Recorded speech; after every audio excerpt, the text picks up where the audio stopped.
12 secrets d'être béni par Dieu. Que Dieu vous bénisse. Mais avant d'aller loin, j'aimerais poser les bases. Donner la différence entre le mot bénédiction selon les hommes.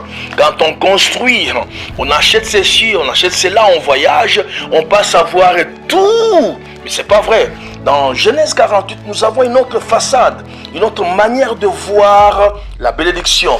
Jacob a ses enfants, ses deux fils, Manassé et Ephraïm, qui ont presque tout. Ils sont tout. C'est les enfants d'un premier ministre, d'un gouverneur puissant.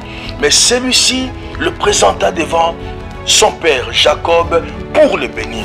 Mais de quelle bénédiction, peuple de Dieu?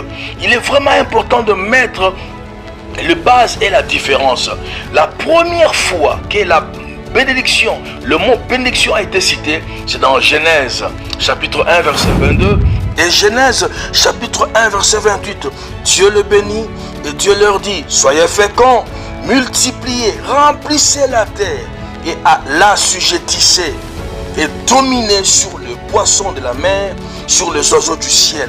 Vous comprenez, la bénédiction de l'Éternel ne se limite pas sur le matériel, mais elle va plus loin. C'est le pouvoir, c'est la puissance, c'est le surnaturel.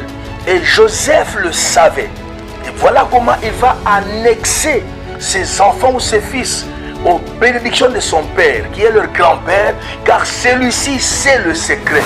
Je te bénis, toi qui me suis, au nom puissant de Jésus. Que ta bénédiction ne soit pas seulement matérielle, mais que ça soit spirituel, qui vient de Dieu. Le pouvoir de dominer, le pouvoir de fécondité, de multiplication. On est ensemble pour continuer avec les 12 secrets.